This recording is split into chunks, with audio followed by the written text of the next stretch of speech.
RetSoft has developed a free connector for OKI MFPs.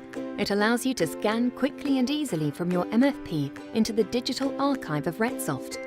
On your OKI MFP, the application opens by pressing the Filing box button.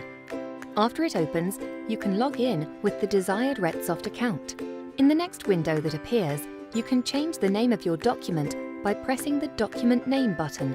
You can now enter a new name and press Save to continue.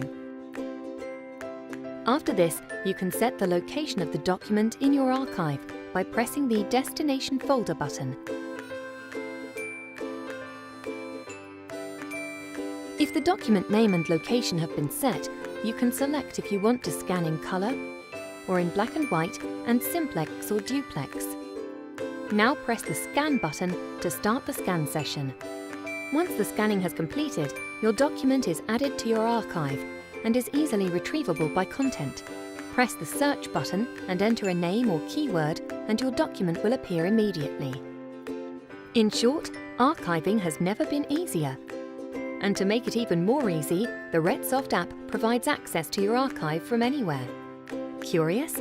Ask your OKI dealer about the RetSoft connector or visit retsoft.com/OKI.